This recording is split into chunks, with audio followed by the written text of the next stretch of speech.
Hello বন্ধুরা, good morning. সকলে কেমন আছো? আশা করছি যে যেখান থেকে আমার এই ব্লগটা দেখছো সবাই সুস্থ আছো, ভালো আছো।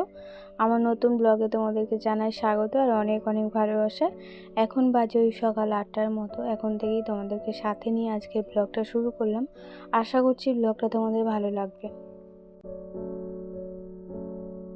প্রতিদিন তোমাদের সঙ্গে আমার ডেলি কাজকর্ম শেয়ার করি, আজকেও সেটাই শেয়ার করব। মানে আজকে আমার বাড়ির কাজকর্ম শেয়ার করব না, আজকে আমার বাপের বাড়ির কাজকর্ম তোমাদের সঙ্গে শেয়ার করব। তো এখন ঘুম থেকে উঠলাম আর দেখো আমার বাপি না এখানে হচ্ছে শশা গাছ বসিয়েছে। আর কত শশা ধরেছে, ছোট্ট ছোট্ট শশা ধরেছে, আর প্রতিটা ফুলের গোড়ায় একটা করে শশা আছে। আর মানে রাস্তার ধারে গাছটা একদম হয়েছে, তাই রাস্তা দিয়ে যত লোকজন যাচ্ছে সব দেখে দেখে যাচ্ছে আর বলে বলে যাচ্ছে। আর এই যে দেখো প্রতিটা ডগে মানে প্রতিটা ফুলে একটা করে শশা হয়েছে, প্রচুর শশা ধরেছে। জানি না শশাগুলো হবে কি না। তো আপাতত একটা বড় শশা হয়েছে। এই যে দেখো এই শশাটা আজকে খাবো, তো বেলার দিকে খাবো, এই তো সকাল বলো। তো মা ঘুম থেকে ডাকলো, উঠলাম, উঠে ব্রাশ করলাম, করে আর এখন এই যে কলে এলাম মুখ ধুতে। তো একদম তো ঘরের পেছনেই আমাদের কলটা, তোমাদের আগের বারেও দেখিয়েছিলাম। তো মা ওদিকে হচ্ছে আমার জন্য জল গরম করছে, লেবু আর কি, লেবু মধু দিয়ে যে জলটা আমি খাই প্রতিদিন সেটাই খাবো। তারপরে হচ্ছে মাকে বলবো একটু পরে চা করে দিতে। তো মা যতক্ষণ না আমাকে চা করে দিচ্ছে ততক্ষণ কোনো কাজে হাত দেয় না, আমার জন্য বসে থাকে, বাজারেও যায় না। আমি যতক্ষণ না চা খাচ্ছি ঘুম থেকে উঠে ততক্ষণ আমার মা বাজার করতেও যায় না। আসলে কি বলো তো, মায়ের কাছে এলে ঘরে আমি অত কাজকর্ম করি সারাদিন, মানে রেস্ট পায় না। কিন্তু মায়ের কাছে এলে জানি না কেন মানে কোনো কাজ করতে ইচ্ছা করে না আর কি, এনার্জি থাকে না কাজে। তাও করি যতটুকু পারি, মা বলে না কোনো কিছু করতে, তাও করি। আর এখন এই যে চা খাবো বলে মাকে বিস্কুট চাইলাম, তো বিস্কুটের ডিব্বাটা আমার ভাইয়ের মেয়ে নিয়ে রেখেছে। তো ওকে একটু বিস্কুট চাইলাম, তো আমাকে এইটুকুটা বিস্কুট দিল। ও আর কি চা দিয়ে বিস্কুট খায়, ওরও একটা নেশা হয়ে গেছে এইটুকুটা মেয়ে, প্রতিদিন নাকি সকালে এরকম চা খায়। আর দেখো চাটা এত গরম ছিল, খেতে গিয়ে জিভটাই আমার পুড়ে গেল। তো আমার মেয়ে কিন্তু চা খায় না, আজকেও চা খাচ্ছে। এটা একটা আর কি কি বলবো, সবাই মিলে খেতে বসেছে বলে তাই, নইলে বাড়িতে তো ঘুমোয়, আমি যখন চা খাই ও তো যখন ঘুমোই তো অতটা বায়না করে না।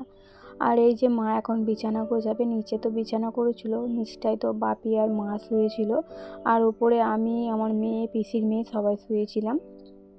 মা এখন বিছানা গোছাচ্ছে, বিছানাটা গুছিয়ে তারপরে যাবে বাজারে। মাকে বললাম যে আমার জন্য রেখে দাও, আমি বিছানাটা গুছিয়ে নেবো।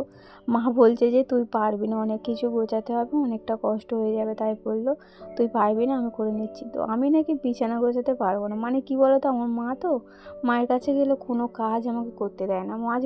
মাছ ভাজতে যখন বসে, আমার মাকে যদি বলি যে মা মাছটা আমি ভেজে নিচ্ছি, তুমি অন্য কিছু কাজ করো, বলবে তুই পারবি না।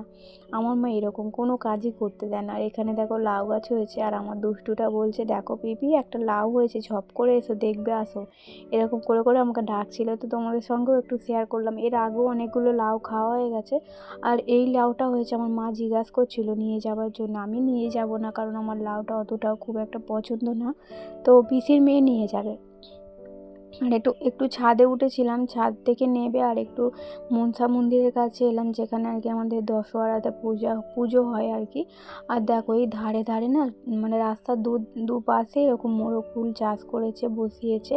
এত সুন্দর লাগছে এই জায়গাটা, সকালবেলা রোদ্দুরটাও খুব সুন্দর লাগছে। দেখো বাইরের দৃশ্যটা দেখতে হয়েছে তো কত সুন্দর, মানে এদিকটা মাঠ, সব চাষবাস হয়, ধান চাষ হয়। তারপরে একটু ডাঙা মতো করা আছে, ওই ডাঙার মধ্যে এই যে দেখো পেঁয়াজ কলি, লাল শাক, তারপরে কানা নোটেই বলে আমাদের এখানে আর কি, সবাই নোটে শাক বলে কিন্তু আমাদের এখানে কানা নোটে বলে। তারপর লাউ গাছ, পালং গাছ, এগুলো সব চাষ করেছে। আর এই যে দেখো এই গাছগুলো আমি যেখানে গাছ কিনতে যাই মাকড় দেয়, সেখানে বিক্রি হয়। আর আমাদের এখানে দেখো চারিধারে এত হয়েছে, তো এখান থেকে 3-4টে ডাল তুলে নিয়েছি, নিয়ে আর এখন এই যে একটু বসেছিলাম রোদ্দুরে, ভালো লাগছিল বেশ। বিশেষ করে এই গাছগুলোর জন্য আরও ভালো লাগছিল, চারিদিকে এত ফুল ফুটে মানে ফুল ফুটে আছে, মোরগ ফুল। আর এরা এখন মোরগ ফুল কালকে এসেছিল, কালকে এসে অনেকগুলো মোরগ ফুল তুলে নিয়ে গেছে, আজকেও দেখো কত তুলেছে। তো আমি ওদের বারণ করছিলাম যে কেন তুলছিস, বকবে লোকজন, তো যারা বসিয়েছে তারা যদি দেখতে পায় বকবে। তো ওদের ফটো তুলছিল, ফুলগুলো তুলেছিল একমাত্র ফটো তোলার জন্য। তো ফটো তোলা হয়ে যাওয়ার পর আমরা বাড়ি এলাম, এসে আর এখন এই যে একটু তরকারি বানাবো, কারণ মা গেছে বাজারে। মা বললো যে এসে তরকারি বানাবে, তারপরে হচ্ছে টিফিন হবে। তো মা আস্তে আস্তে অনেকটা লেট হবে, ততক্ষণ অনেকটা বেলা হয়ে যাবে, 11টা বেজে যাবে। তাই ভাবলাম তো মাছ থাকলে তো কিছু করতে দেয় না, তো মা যখন বাজারে গেছে আমি ততক্ষণ তরকারিটা বানিয়ে নিই। তো একটু কুমড়ো আলু তরকারি করব। তো কুমড়ো, এটা কিন্তু গোটাটাই কুমড়ো, একটা আলু আছে। আসলে কি বলো তো, কুমড়োটা না একদম কচি ছিল, কাঁচা কুমড়ো, তাই কুমড়োর রং হয়নি। আর একটা পাকা কুমড়ো ছিল, যেটা পাকা ছিল সেটা হলুদ মতো, আর যেটা কাঁচা ছিল সেটা একদম আলুর মতো দেখতে ছিল। তো এটা দিয়ে একটা তরকারি করেছিলাম, মানে আলুর চচ্চড়ির মতো যেমন করে সেরকমভাবে বানিয়েছিলাম। তো ওটা দিয়ে সকালে টিফিন হলো। আর এখন এই যে ভাত বসাচ্ছি। তো মাকে বললাম তুমি মাছটা বাছো, আমি ততক্ষণ ভাতটা বসাই। কারণ না, এই করতে করতে যেহেতু একটা উনুনে একটা একটা করে রান্না হবে, তো অনেকটা লেট হয়ে যাবে। তাই মাকে বললাম তুমি টুকিটাকি কাজগুলো করো, আমি ততক্ষণ ভাতটা করে নিই। তো ভাতটা ওদিকে বসিয়ে দিয়ে, তো কাঠের জালে যেহেতু ধরিয়ে দিয়েছি, তো ওদিকে ভাতটা হচ্ছে, আমি এদিকে হচ্ছে কপি কাটছিলাম। কপিটা হবে, ওবেলা পিঠে হবে। তো আমি তো বাড়িতে সেইভাবে করার টাইম পাই না, আর একার জন্য করতেও ভালো লাগে না। আমার হাজব্যান্ড খুব একটা পছন্দ করে না খেতে, মানে পিঠে খেতে খুব একটা পছন্দ করে না। তো তাই ভাবলাম মায়ের কাছে যখন এসেছি, তো মাকে বলবো পিঠে বানিয়ে দিতে। তো পিঠে খেয়েই তারপরে বাড়ি যাব। তো এই তরকারির পিঠে হবে, ডালের পিঠে হবে। আর নারকেল না পাইনি, মা অনেকজনকে বলে রেখেছিল নারকেলের জন্যে, কিন্তু নারকেল পায় না। মাকে বললাম মাছটা বাছতে, মা অন্য কাজে ব্যস্ত হয়ে গেছে। তো আমি যখন মানে কপিটা কাটছিলাম, বঁটিটা আমি নিয়েছিলাম, তাই ভাবলাম আমি মাছটা কেটে ফেলি। তো কপিটা কাটা হয়ে গেছে, এখন এই যে মাছটা বসে বসে বেছে নেব।